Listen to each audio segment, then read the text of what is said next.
Ahora es momento de hablar de economía en el programa. Está en contacto telefónico con nosotros el economista del IERAL, del Instituto de Investigaciones de la Fundación Mediterránea, el economista Jorge Vasconcelos, para hablar sobre un informe que ha presentado Jorge, que tiene que ver con el gasto social, el gasto público.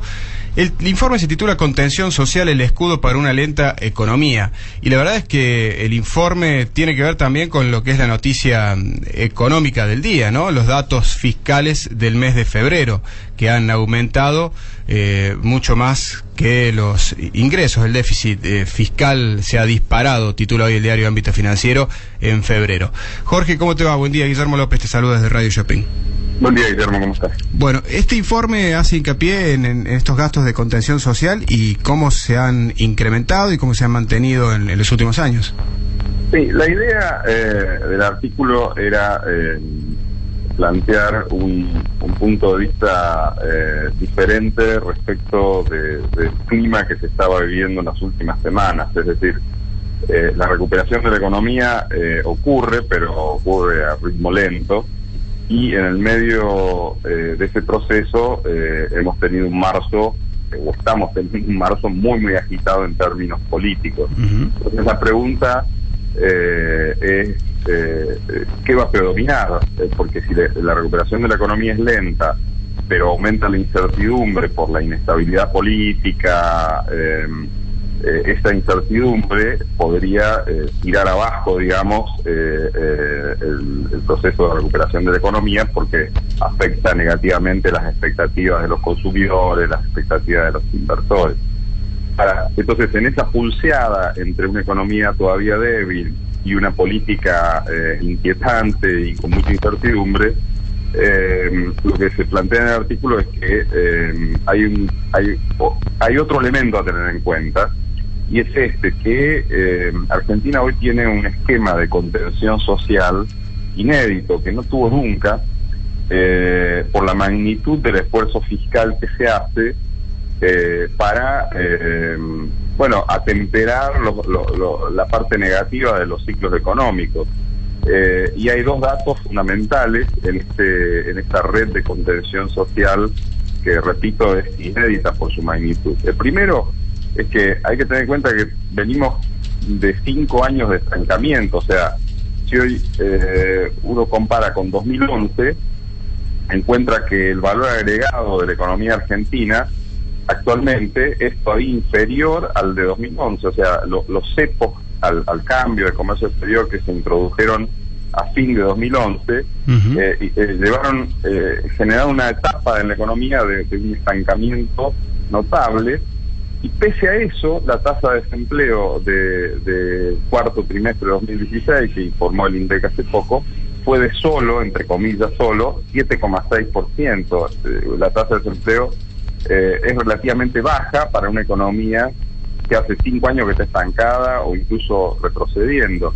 Y la explicación de que esa tasa de desempleo no sea más alta es justamente el avance que ha tenido el empleo público a lo largo de los últimos años. ¿En cuánto ha aumentado? ¿En cuánto ha aumentado en cantidad de empleos?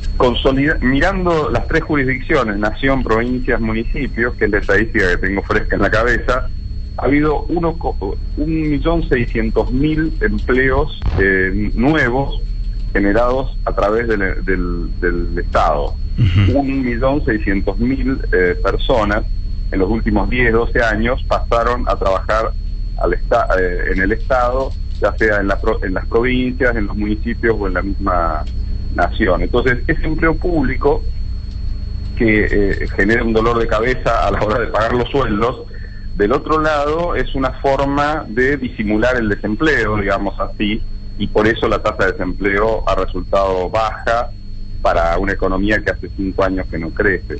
Además hay otras, en este periodo hay otras partidas, ¿no?, vinculadas a gastos sociales. Efectivamente. Esa es una primera cuestión, el tema del empleo estatal. Pero además de eso, ha habido un fuerte avance en las partidas vinculadas a planes sociales y a jubilaciones. Si uno mira los ingresos generados por planes sociales y jubilaciones, hace 10 años esos ingresos representaban el 20% de la masa salarial total del país, y actualmente están en el 30% de la masa salarial total del país, los ingresos vinculados a planes sociales y a jubilaciones. Un solo dato, la cantidad de niños beneficiados por el plan hijos son 3,8 millones, casi 4 millones de beneficiarios. Por asignación universal por hijo. La asignación universal por hijo. Es decir, realmente el esfuerzo fiscal que se hace en esta red de contención es algo que a veces pasa desapercibido en los momentos de mayor turbulencia política o de mayor crispación, de movimientos sociales, etcétera. Pero la situación hoy es absolutamente diferente a la de 2001, por el hecho de que justamente existe esta red de contención social tan amplia, que abarca el empleo público, los planes sociales y también una masa de personas jubiladas muy importante, que además está recibiendo un refuerzo por este tema de la reparación histórica para los jubilados.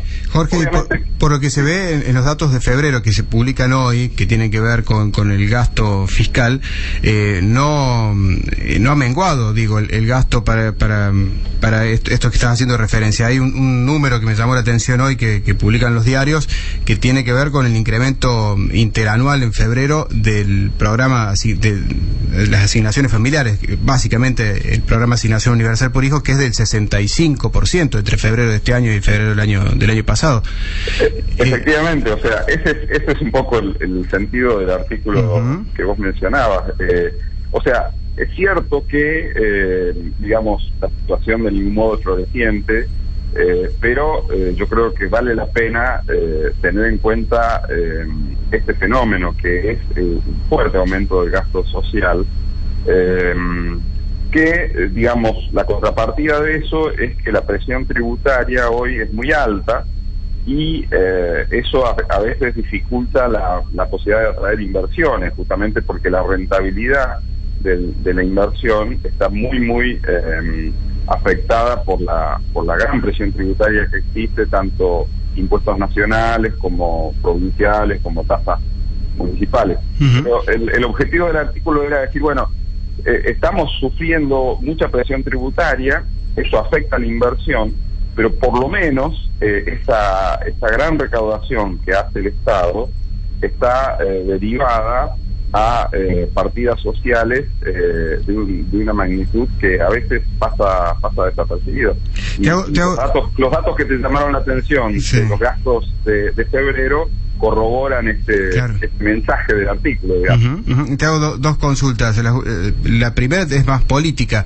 Digo, ¿por qué se ve a este gobierno como un gobierno de ajuste, un gobierno de capitalismo a ultranza, neoliberal, si se mantienen o incluso se han aumentado los gastos en políticas sociales?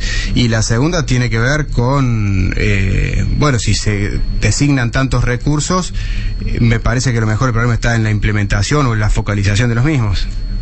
Empezando por la segunda, efectivamente, hay que trabajar mucho en focalizar mejor este gasto social. Hay mucha superposición entre nación, provincia, municipios. Seguramente hay mucha burocracia también que hace que parte de esas partidas digamos, van a burocracia y no a los beneficiarios que deberían ir. También hace falta mejorar los incentivos para que quienes reciben planes sociales y tengan posibilidades de trabajar puedan capacitarse para poder aspirar a un empleo genuino. Es decir, yo creo que este gasto social necesita este tipo de modificaciones, focalizarlo mejor para que haya menos gasto en burocracia y aumentar y mejorar los incentivos para que la parte empleable de esa parte de la sociedad que recibe planes sociales pueda insertarse en el mercado de trabajo. Respecto de la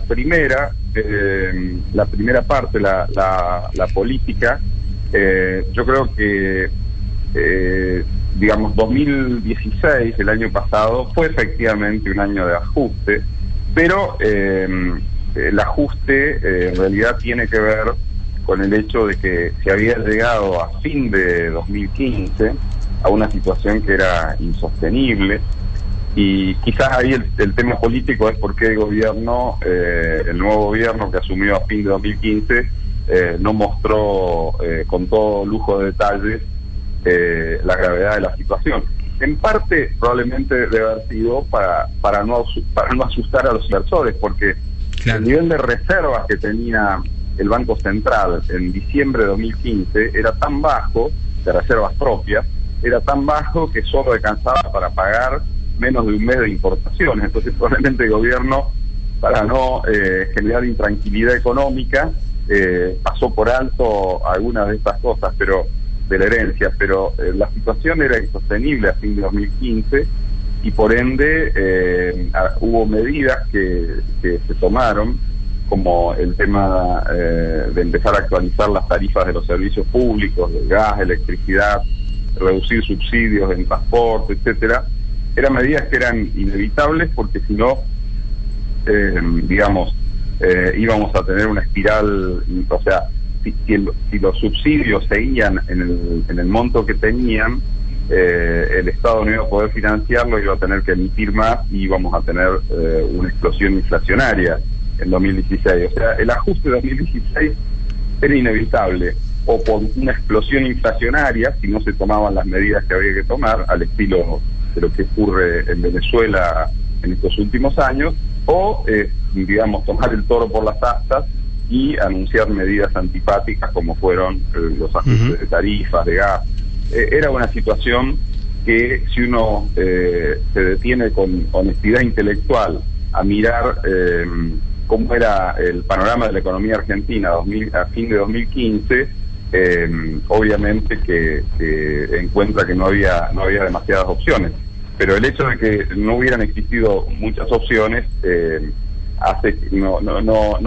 no alivia la situación de las familias, que ahora tienen que pagar más por el gas, más por la electricidad. Pero bueno, tenemos que tenemos que reconocer que esa situación era realmente insostenible. Sí, sí.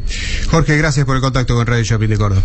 No, gracias a ustedes por la llamada. Que tengas buen día. Jorge Vasconcelos, economista del IERAL de la Fundación Mediterránea, analizando la situación fiscal.